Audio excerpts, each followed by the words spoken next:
The Galactic Council's most decorated weapons analyst, Commander Vex of the Altarian High Command, held the crude metal contraption between his four-fingered hands and laughed until his gills fluttered.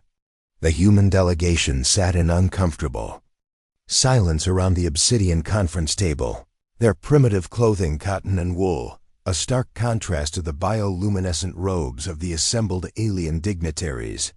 This, Vex's translator rendered his amusement in perfect standard. This is what you call a weapon? He turned the rifle over, examining its simple bolt mechanism with the kind of condescension reserved for a child's toy. Chemical propulsion? Projectile weapons? We abandoned such crude methods 12,000 years ago. Captain Jack Stone, Earth's military representative, kept his expression neutral despite the burning in his chest. Around the table, representatives from 47 star systems tittered with barely concealed mirth. The Zephyrian delegate's crystalline body chimed like wind chimes as she vibrated with laughter. The massive Thurian ambassador's trunk-like nose snorted in derision. Honored delegates, Stone began, his voice steady despite the humiliation. Our weapons may seem primitive to your advanced civilizations, but primitive. The Corvani senator's tentacles writhed with amusement. Captain Stone, this is beyond primitive. This is archaeological. Our museum curators would be fascinated to see such an ancient design still in use. Stone felt the weight of humanity's hopes pressing down on his shoulders. Earth had been discovered only 3 years ago, and their application to join the Galactic Council had been met with skepticism from the start. Now facing the weapons assessment, a standard procedure for all military-capable species, they were being dismissed as cavemen with sticks. Perhaps, suggested the ethereal luminary representative, her form shifting like captured starlight, Earth would be better served as a protected world, a nature preserve, if you will. Their quaint technology could be studied by our Zen archaeologists. The insult struck deeper than any physical blow. Stone's jaw tightened, but before he could respond, Dr. Maya Shun, one of Earth's lead scientists, stood from her chair. Her voice carried the quiet authority of someone who had spent her life unlocking the universe's secrets. Commander Vex, she said, her tone deceptively mild. You mentioned that you abandoned projectile weapons 12,000 years ago. May I ask what convinced you to do so? Vex's amusement faltered slightly. Efficiency, of course. Energy weapons are superior in every measurable way. Faster, more accurate, unlimited ammunition through power cells. And yet, Maya continued, your energy weapons require exotic matter, quantum processors, and gravitational field manipulation. What happens when those systems fail? They don't fail, Vex replied with characteristic alien arrogance. Our technology is beyond such primitive concerns. Maya smiled the expression that didn't reach her eyes. Everything fails eventually, Commander. But a rifle? She gestured to the weapon in his hands. A rifle works in electromagnetic storms. That would fry your quantum processors. It works in gravitational anomalies that would tear apart your exotic matter chambers. It works after being buried in mud for a century, frozen in ice for a millennium, or exposed to radiation that would sterilize your biocomponents. The chamber fell silent. Maya stepped closer to the table, her presence suddenly commanding the attention of beings who had ruled the galaxy for eons.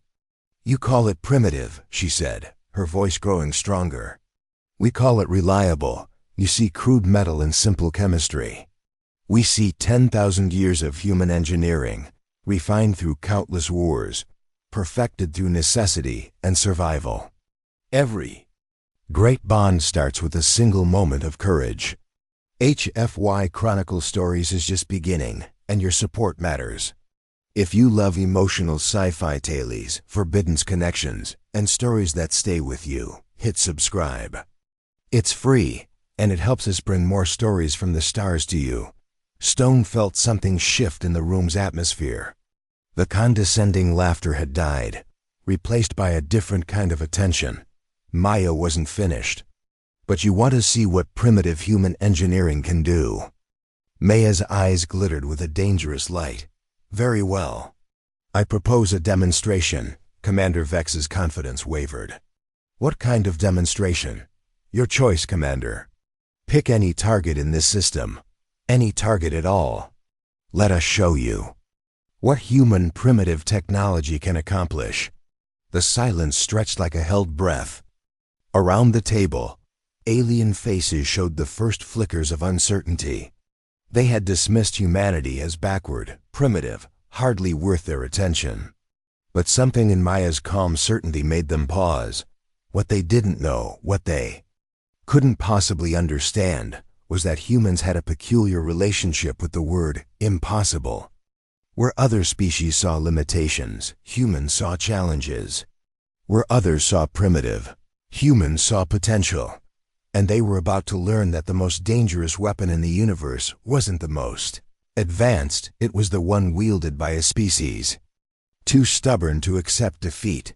The silence in the council chambers stretched until Commander Vex's gills fluttered nervously. Around the obsidian table, 47 of the galaxy's most advanced civilizations waited with the kind of attention usually reserved for watching a star collapse. Maya stood perfectly still, her challenge hanging in the air like a loaded weapon. Any target, Vex repeated slowly, his translator struggling with the subtle inflections of doubt creeping into his voice. In this entire system, Maya nodded once. Your choice, Commander. Stone watched the alien weapons analyst's 4 eyes dart between the crude rifle on the table and Maya's unwavering stare. The human delegation had discussed this possibility during their journey to the council station, but Stone had never imagined Maya would actually issue such a challenge. The woman had nerves of titanium. The outer moon of Kepler-7, Vex said finally, his voice regaining some of its earlier confidence. It's a dead rock, approximately 800 kilometers in diameter, orbiting beyond the system's habitable zone. Surely even you can see the impossibility of affecting such a target with ... that. He gestured dismissively at the rifle. The Thurian ambassador's trunk curled with amusement. Commander Vex, you're being generous. That primitive projectile weapon couldn't damage a shuttlecraft, let alone a celestial body. Maya's smile was patient, almost maternal. Dr. Anderson, would you please bring in the demonstration materials? The chamber's main doors dilated with a soft hiss, and Tom Anderson, Earth's chief engineer, entered, carrying a metal case that looked disturbingly ordinary compared to the exotic materials surrounding them. Behind him, 2 other humans wheeled in what appeared to be a simple assembly bench. Ladies, gentlemen, and honored beings, Maya announced, her voice carrying the practiced cadence of a teacher. What you're about to witness is the culmination of human military engineering. Not the most advanced, we freely admit that, but the most adaptable. She opened the case, revealing components that looked almost insulting in their simplicity. Metal tubes, chemical compounds, basic electronics that wouldn't have been out of place in a museum of primitive technology. The principles are elementary, Maya continued, assembling the components with practiced precision. Chemical energy, ballistic trajectory, and what we call scaling, you see. Commander Vex, you made an assumption about our weapons based on their appearance. But you never asked about their potential. The Zephyrian delegate's crystalline form chimed with nervous energy. Potential? Every human weapon is designed with one core principle, Tom Anderson said, his gruff voice carrying the authority of someone who had built things that shouldn't work but did anyway. Modular scalability. This rifle, he gestured to the weapon still in Vex's hands, is not a weapon. It's a proof of concept. Maya finished her assembly, revealing something that looked like a metallic seed pod, no larger than a human fist. Commander Vex, you've spent your career studying weapons designed to be perfect.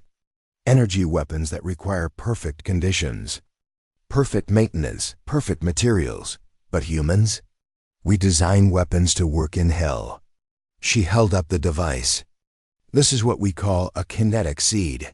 Same principle as the rifle chemical propulsion, simple ballistics. But scaled up with human engineering. Scaled up how? The Corvani senator's tentacles writhed with barely contained curiosity. Instead of propelling a single projectile, it propels itself.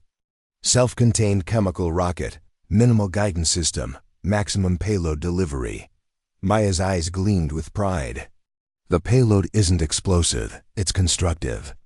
Nanotechnology, but not the kind you're thinking of. Stone felt a chill run down his spine. He knew what Maya was building toward, and it terrified him almost as much as it excited him. Upon impact, Maya continued, the seed releases a payload of what we call reproduction nanits. They don't destroy, they multiply.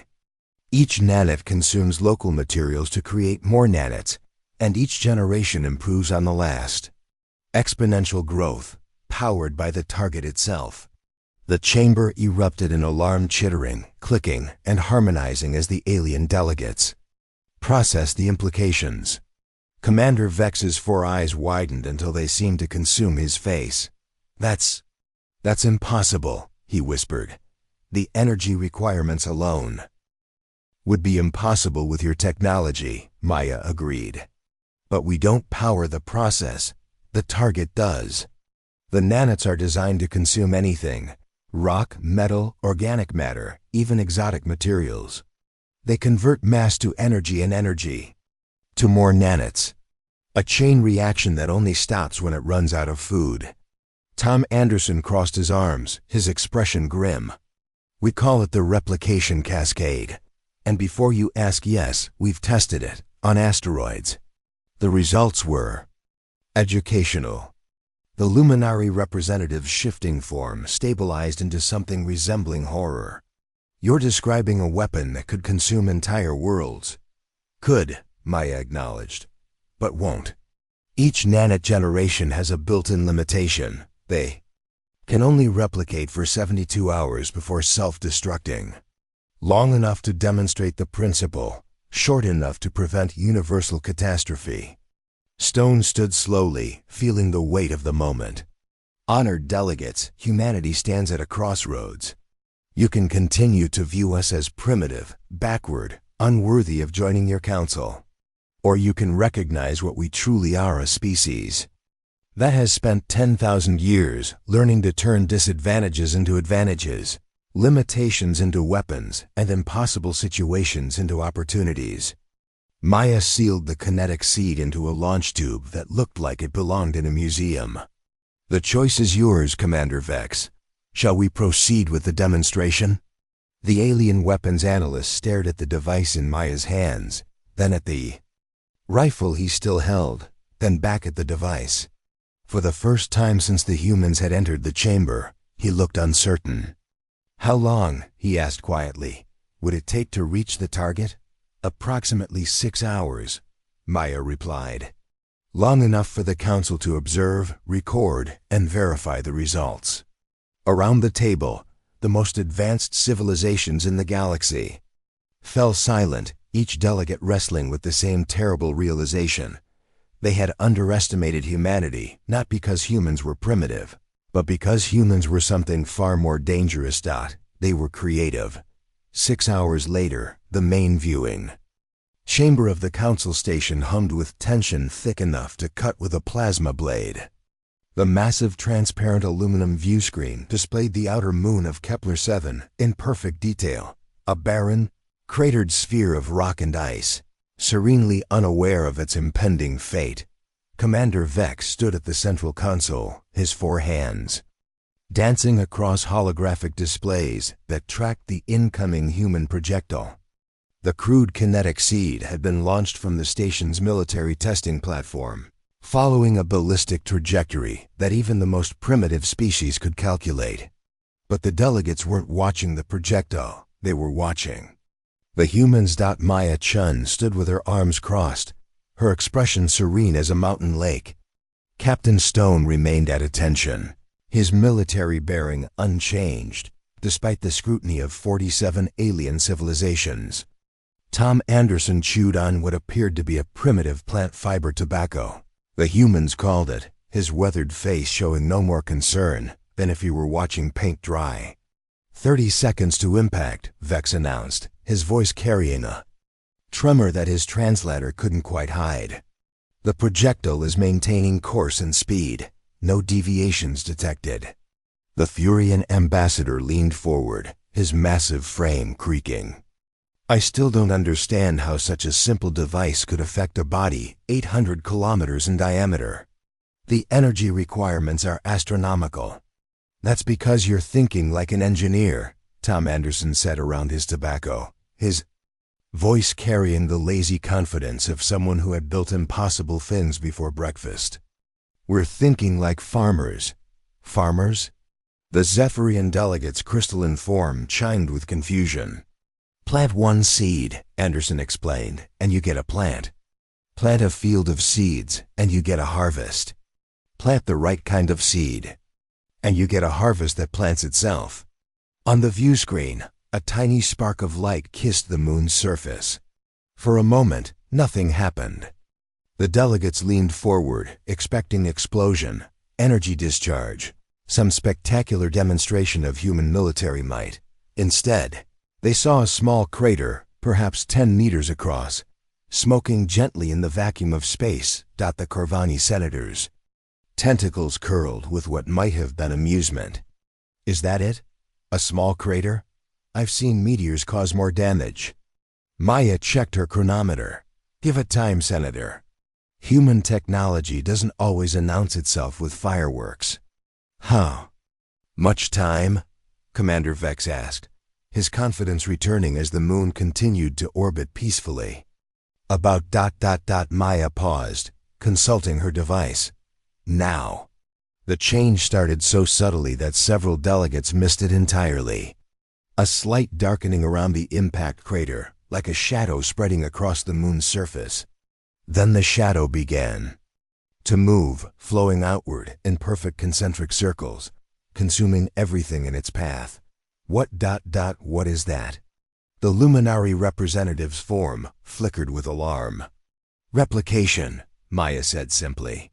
The nanites are breaking down the moon's surface materials, silicon, iron, carbon, trace elements, and converting them into more nanites. Each generation is approximately twice as efficient as the last. The shadow was spreading faster now, visibly racing across the moon's surface like spilled ink. Where it passed, the familiar gray-brown surface of the moon turned to something darker, smoother, almost organic in appearance. Fascinating, breathed Dr. Kess, the Council's chief xenobiologist, her 6 arms working frantically at recording equipment. The nanites are creating a networked structure, sharing resources and information across the entire surface. It's like watching a single organism grow. Commander Vex's gills fluttered rapidly as he processed the sensor data. The temperature readings are ... impossible. The nanites are generating massive amounts of heat through their conversion process, but somehow maintaining thermal equilibrium. How? Phase change cooling, Tom Anderson replied, as if discussing the weather. The nanites are designed to work in stages. First generation breaks down materials and generates heat. Second generation uses that heat to power more efficient breakdown processes. Third generation begins converting excess energy into structural improvements. It's a closed-loop system. By the 4th hour, half the moon's surface was covered in the spreading nanite network. The affected areas pulsed with a rhythmic light, like a massive heartbeat visible from space. The moon's gravitational field was fluctuating as the nanites redistributed mass, optimizing their structure for maximum efficiency. This is incredible, Dr. Kess murmured, her equipment recording every detail. The nanites aren't just consuming the moon, they're improving it. Look at these readings. The affected areas show increased structural integrity, better heat distribution, even improved resistance to cosmic radiation. That's the beauty of human engineering, Maya said, her voice carrying a note of pride. We don't just build weapons, we build tools that make better tools. The 6th hour brought the spectacular finale that everyone had been waiting for. The Nanite network had consumed 90% of the moon's surface, creating a structure that looked more like a technological artifact than a natural celestial body. The transformed moon pulsed with coordinated light patterns, its surface now covered in geometric patterns that spoke of intelligence and purpose. Then, as Maya had promised, the nanites began their programmed shutdown. The light patterns flickered and died. The pulse grew weak and irregular. Within minutes, the entire network had shut down, leaving behind a moon that was forever changed but no longer changing. 72 hours, Maya announced, right on schedule. The silence in the viewing chamber was absolute. 47 civilizations stared at the transformed moon, each delegate processing the implications in their own way. The humans had just demonstrated technology that could reshape worlds, not through brute force or exotic physics, but through the simple principle of exponential growth, guided by intelligence. Commander Vex was the first to speak, his voice barely above a whisper. The moon, it's still there, still intact. But it's completely different. That's the point, Stone said, his military bearing unchanged despite the magnitude of what they had just witnessed. Human weapons aren't designed to destroy, they're designed to win. Sometimes that means destruction. Sometimes it means transformation. Sometimes it means showing your enemy that their entire understanding of warfare is obsolete. The Thurian ambassador's trunk curled thoughtfully. And the rifle? The primitive weapon you showed us first? Maya smiled.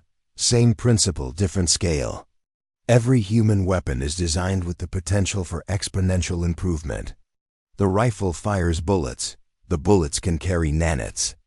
The nanites can transform entire battlefields. It's not about the weapon, it's about the mind that wields it. Around the table, the greatest military minds in the galaxy struggled to process what they had just witnessed. They had come to this meeting expecting to dismiss humanity as primitive, backward, unworthy of serious consideration. Instead, they had seen a demonstration of technology that made their most advanced weapons seem crude by comparison. But more than that, they had seen something that terrified them on a fundamental level: human creativity unleashed. Human ingenuity applied to the ancient art of warfare. Human determination to turn every disadvantage into an advantage. The moon of Kepler-7 would orbit forever changed. A testament to the moment when the galaxy learned that the most dangerous species wasn't the most advanced. It was the one that refused to accept limitations. In the aftermath of the demonstration, the council chambers buzzed with heated debate in 47 different languages. Translators worked overtime as delegates argued, questioned, and demanded explanations for what they had witnessed. The transformed moon of Kepler-7 hung in the viewscreen like an accusation, its geometric patterns catching starlight in ways that natural satellites never could. Commander Vex sat heavily in his chair, the simple human rifle still clutched in his 4 hands. His earlier confidence had evaporated like moisture in a vacuum, replaced by the hollow expression of someone whose fundamental beliefs had been shattered. He turned the weapon over slowly, seeing it now not as primitive scrap metal, but as the seed of something far more dangerous. "You must understand," the Altarian said quietly to Maya, who had taken a seat across from him. "This changes everything. Our entire military doctrine, our understanding of warfare, our assessment of threats, all of it becomes meaningless in the face of what you've shown us." Maya nodded sympathetically. "Change is never easy, Commander, but it's necessary. Your civilizations achieved greatness by embracing energy weapons, faster-than-light travel, and exotic matter manipulation. But in doing so, you became dependent on complexity. And complexity is vulnerability," Tom Anderson added, settling into a chair that groaned under his bulk. "You build a weapon that requires 17 different rare elements, quantum processors, and a specialized maintenance crew. We build a weapon that requires iron, carbon, and a strong arm. Which one works when the supply lines are cut? The debate around them reached a crescendo as the Corvani senator's voice cut through the babble. The humans have demonstrated weapons of mass transformation. By the old laws, any species capable of planetary-scale weapons must be either contained or eliminated. A chorus of agreement rose from several delegates, but it was met by equally vehement opposition. Dr. Kess, the xenobiologist, stood with all 6 arms raised for attention. Honored colleagues, before we make any rash decisions, perhaps we should consider what we've actually witnessed. The humans didn't destroy the moon, they improved it. Their nanites didn't simply consume matter, they reorganized it into more efficient patterns.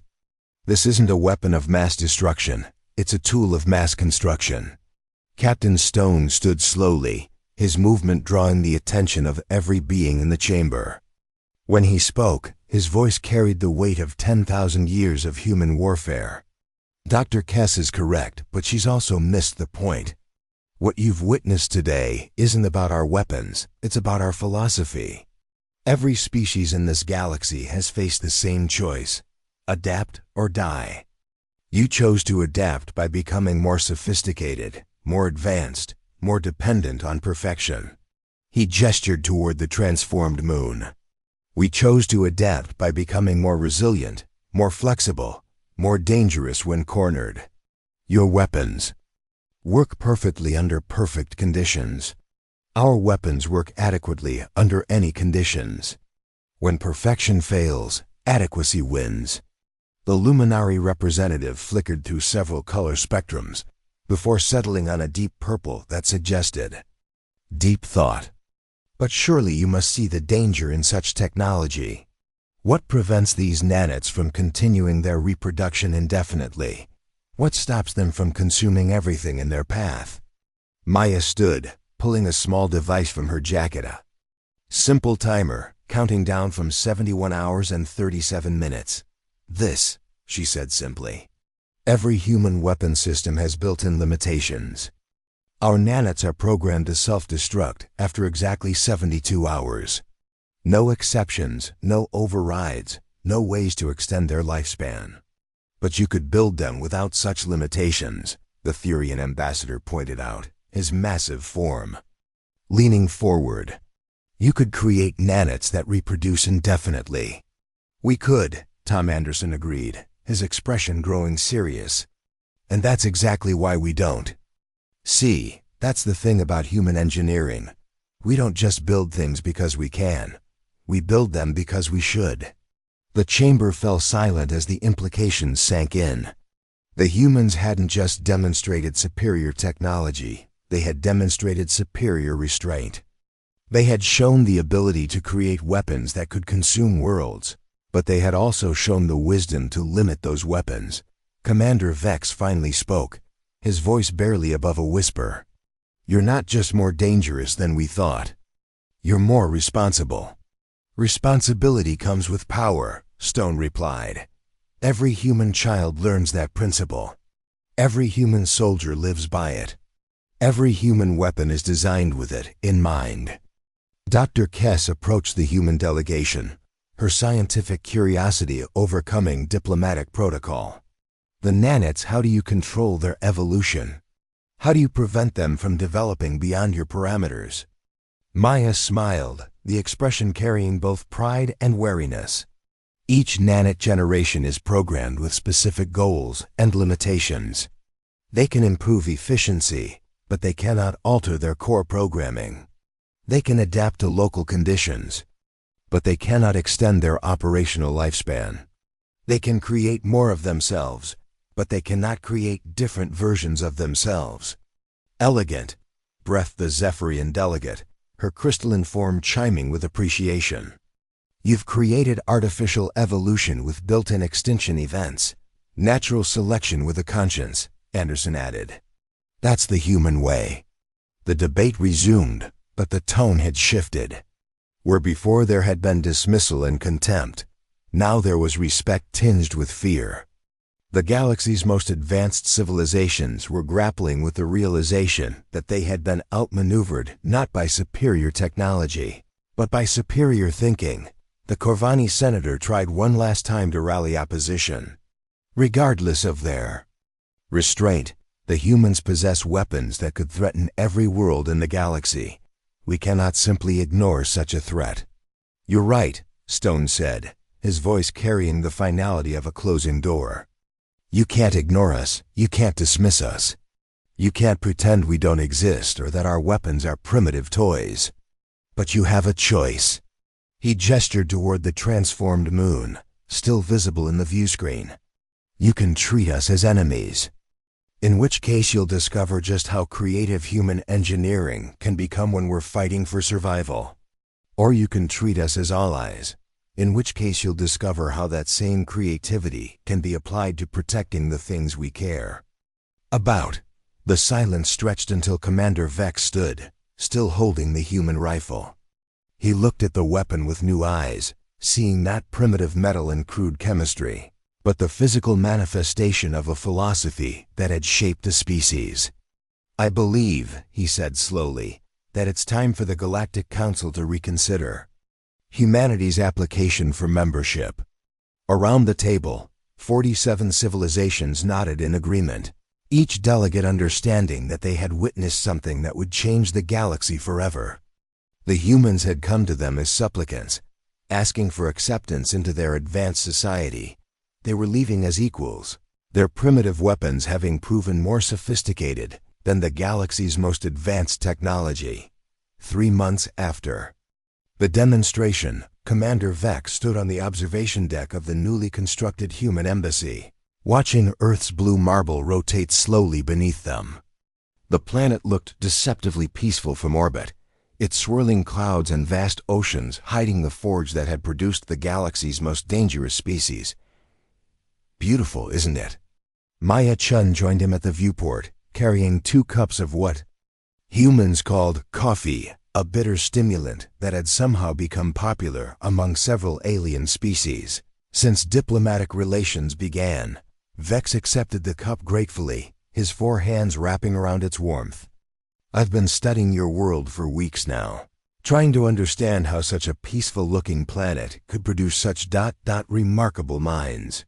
Maya laughed, the sound carrying both pride and sadness. Earth isn't peaceful, Commander. It's just momentarily quiet. We've been fighting something weather, predators, disease each other, for our entire evolutionary history. Peace is just the pause between conflicts while we prepare for the next challenge.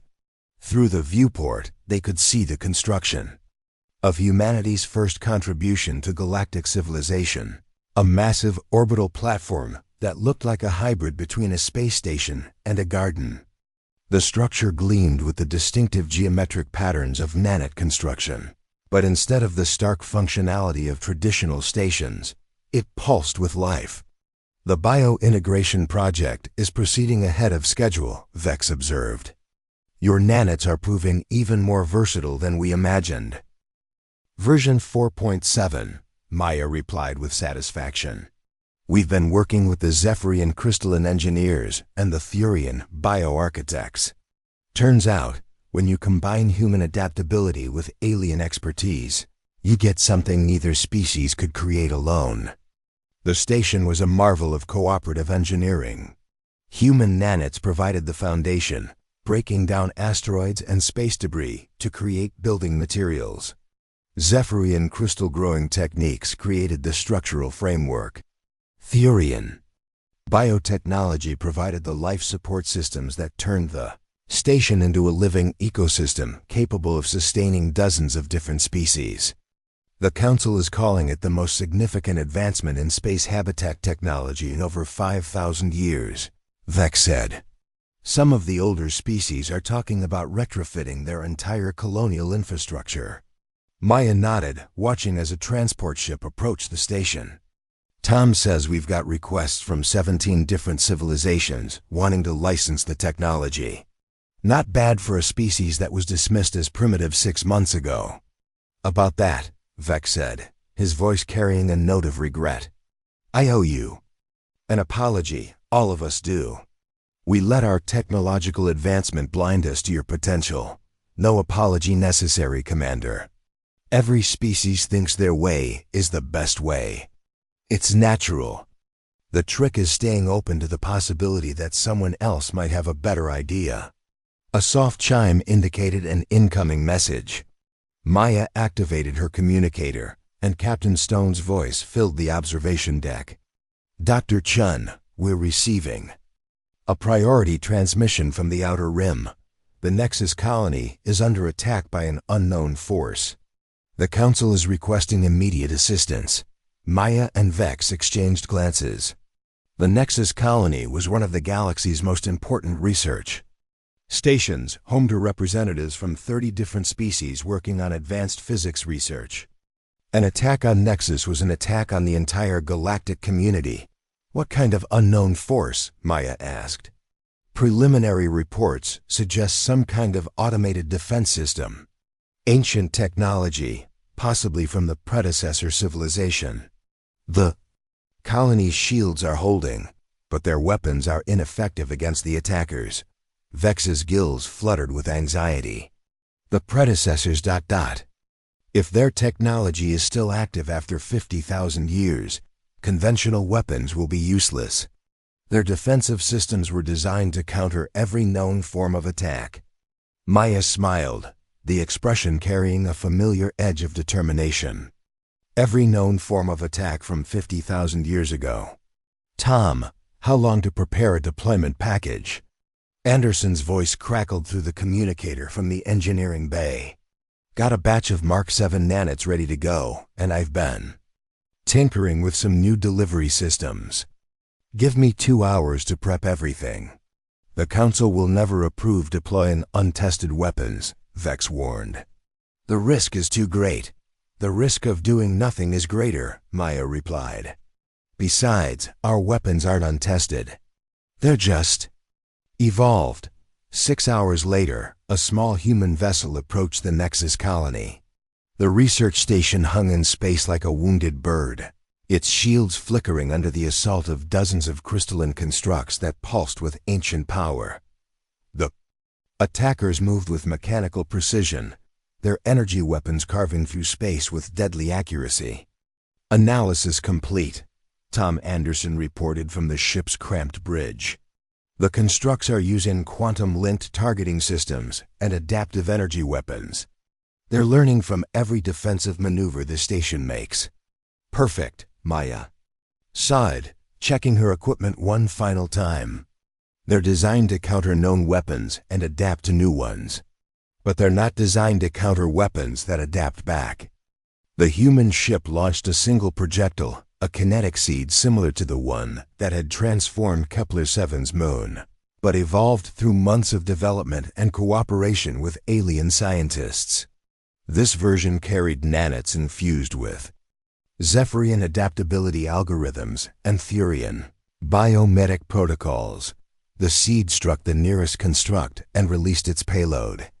But instead of the slow, methodical replication they had demonstrated months ago, these nanits moved with lightning speed.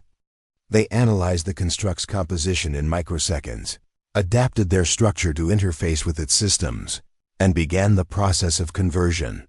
The construct's energy weapons flickered and died as the nanits rewrote its programming. Its crystalline structure began to change, the harsh geometric lines softening into more organic curves. Within minutes, the ancient weapon had been transformed into something entirely new, a guardian that turned its weapons on its former allies, protecting the colony it had been attacking moments before. One by one, the other constructs fell too. The adaptive nanits. Some were converted directly, their systems rewritten to serve peaceful purposes. Others were disassembled, and their materials used to create repair drones that began fixing the damage to the station's shields and hull. Incredible, breathed Dr. Kess over the communication link from the research station. You didn't destroy the attackers, you recruited them. The converted constructs are already beginning to interface with our systems, sharing their databases and offering to help with our research. Maya leaned back in her chair, exhaustion and satisfaction warring in her expression. Same principle as always, Doctor. We don't just build weapons, we build solutions. Sometimes the best way to deal with an enemy is to turn them into a friend. Commander Vex, monitoring the operation from the orbital platform above Earth, felt a familiar mixture of awe and terror. The humans had done it again, faced with an impossible situation. They had found a way to turn disadvantage into advantage, conflict into cooperation. Status report, he requested. All constructs converted or recycled, Tom Anderson reported. The Nexus colony is secure, and their research capabilities have been enhanced by approximately 300% thanks to the new Guardian constructs. Oh, and the Nanites found something interesting in the predecessor database's star charts showing the locations of 17 other automated defense stations. The implications hit Vex like a meteor. 17 other stations with similar technology. 17 other opportunities, Maya corrected. Each one a chance to turn ancient weapons into modern tools, to convert potential threats into actual allies. As the human ship began its journey back to Earth, Vex contemplated the transformation of the galaxy over the past few months. The poopy. Humans had arrived as supplicants, dismissed as primitive by species that had ruled the stars for millennia. But their weapons, crude, simple, supposedly obsolete, had proven more sophisticated than anything the galaxy had ever seen. Not because they were more advanced, but because they were more adaptive. Not because they were more powerful, but because they were more creative. Not because they were more perfect, but because they were more human. The weapon that had split a moon in two hadn't destroyed anything. It had transformed everything, not just the moon, but the galaxy's understanding of what it meant to be truly advanced. And in the depths of space, 17 ancient guardians waited to be awakened. Their predecessor programming no match for the evolutionary force that was human ingenuity. The galaxy would never be the same. After all, they had called it primitive. Then it split a moon in two. And then it made that moon better than it had ever been before. That, Commander Vex realized, was the most human thing of all.